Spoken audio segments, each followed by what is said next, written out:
Welcome to Subramani. I was going through a website in the US which had connection to the SEC website, and I was very intrigued by a statement which I saw, or a headline which I saw, which said a man sentenced to $9 million fraud in a cow manure case.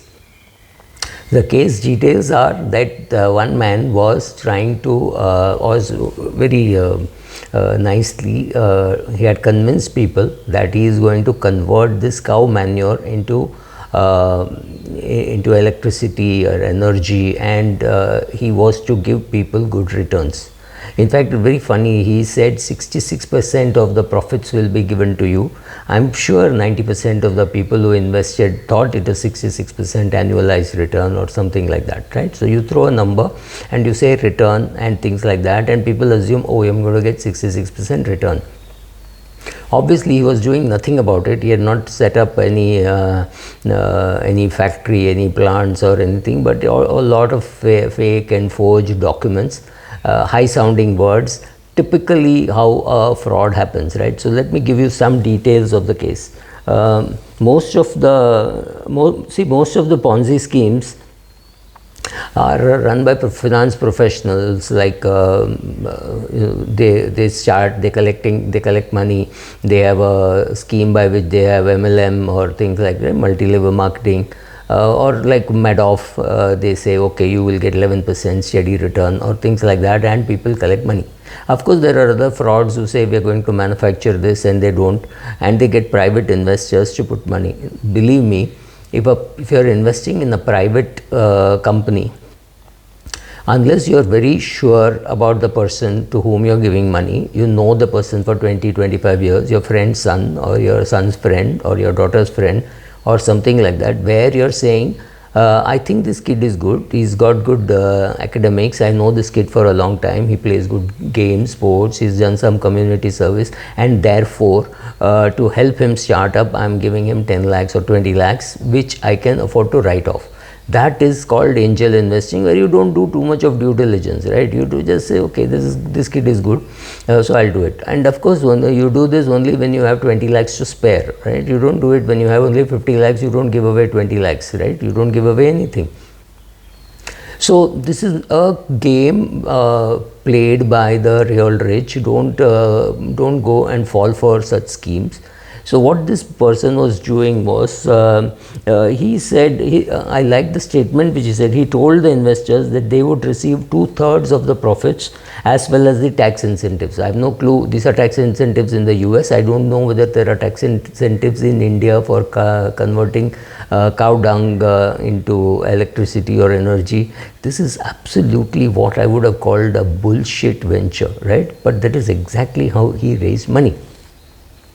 None of this was true, says Philip Talbot, the US attorney for the East District of California, when he wrote in the sentencing and said Mr. Brewer did not begin construction of a single digester. He simply took his investors' money and ran. Right, this is what they do. He didn't set up, but to put his money, he went to great lengths to convince investors his company was real.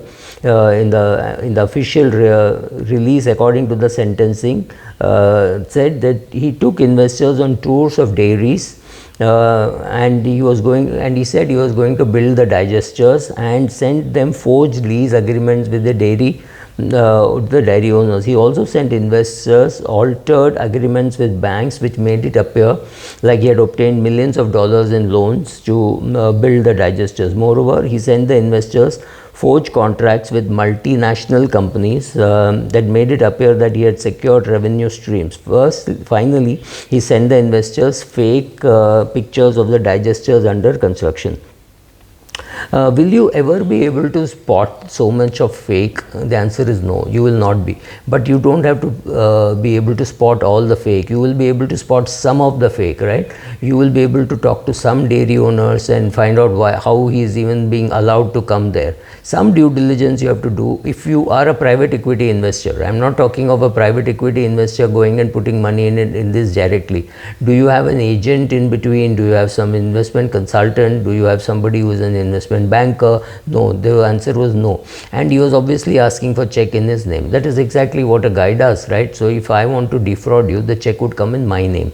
It would not come in the name of a mutual fund or an insurance company, etc. So I would say, oh, give it to me, I'll make the payment. That's a very big signal that it's a big red flag. Why are you paying money to an individual? You should not be paying money to an individual or to an individual company, unless of course you're investing in that company. Then you should do far more due diligence, because with one mutual fund or even a unit link policy, you can go wrong with returns, you can go wrong with timing. Some of those mistakes you can make. But is it a fraud? No, it is well regulated. Here there is no regulation. Somebody comes and tells you, I will convert all this cow dung into a big energy and you will get this tax benefit, etc. It's easy to get carried away. So be careful about those things. So people had to give check to him directly. He was directly in charge of custody of the money. In the US, you don't give custody to a fund manager, right? In India, we don't. We anyway, with the custody will be with NSGL or CDSL through their agent, would be a bank or a stockholding corporation of India. You don't really give away that power to anybody else. So here, but in an individual private company, chances are you will give the shares, the money, and that person will allot you shares or give you a loan document or something like that. Obviously you're dealing with that person and there is nobody in between. So a stranger comes to you and says, I'm starting a company which is doing this, here's a limited opportunity, we are closing on 31st of March or 31st of June or 30th of June or something like that, and you will miss this opportunity. Please miss it. It doesn't really matter. If you're sitting on money, more opportunities will come. But this is one simple thing that they do. It is also fake companies which you didn't even do research on the ROC website. I don't think it costs more than 100 rupees to go and get all the details about the company, right? So theoretically you will go and put money in a private company, and to me that is not a very sensible thing to do. The advertised returns were too good to be true. Here is the catch. He did not advertise returns. He said the 66% of the profits I will give it to you. Read it. He is not promising 66% return, but when you put numbers, people think that is what you are going to get. He just said 66% of all net profits as well as the tax incentives. No clue how much the profits would be. You no clue what would be the tax incentives, but it sounds too good, right? So that is what he was trying to do. He was being very smart. He did not say he's giving 66% return, but people read it as 66% return. That is people's problem. A lot of flashy tactics in addition to net profits were created for this biogas plant. Brewer promised investors proceeds from renewable energy certificates, which the gas would have been eligible for given as a green fuel, as well as being eerily reminiscent of the other some more scams. There have been scams, right? There have been solar scams, windmill scams, where people said we will set up all these windmills, give you the tax break, right? There were many such companies, which many have gone bust, and many of them do not exist now. So India has also seen such frauds on energy, anything which is which people like, which people want to be impressed, so these people can impress you. Today Bitcoin frauds, all these things will keep happening, and typically fraudsters use such high sounding things which people don't understand, but they say, oh, I don't understand, which means it must be a great thing. The crook used the money to, what did he do with the money? He funded a lavish lifestyle. We have seen companies like this. Last week I met a fund manager who reminded me of Orke, and Orke was a company which was supporting a lavish lifestyle of the promoters and of their CFO. I think the CFO had 9 cars, if I am not wrong, right? So well, it was funding all that. So if you find such things, even if you I mean, I've met many such promoters, it's very difficult to believe that they had simple lifestyle. They did not.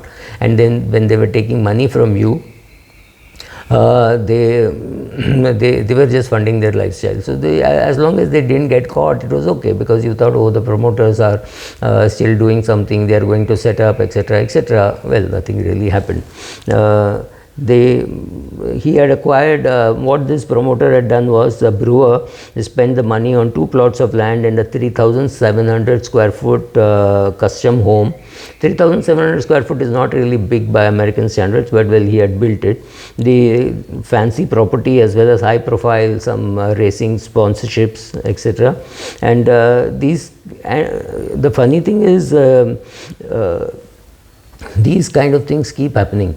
Why does it happen? It happens because of greed, because of overconfidence, because of refusing to even ask within the family, right? So I know journalists whose parents have invested in bad products, not such bad ones, but in products which are very inefficient. They will not ask their son or daughter who is preaching to the whole world about investments. They don't ask them, they invest, and they just don't think they need to ask. Overconfidence, greed, all these combine and hurt you. And if it hurts you during your retirement, chances are at the age of 82 you run out of money and you will have to go and live with your children. So be careful with your money, and especially careful with your money post retirement, because I still see retired people losing money with simply because of overconfidence and refusing to ask people, or younger people don't have too much patience in dealing with them, so they say, it's okay, just invest. If you don't understand,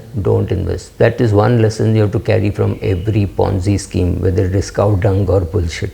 Thank you.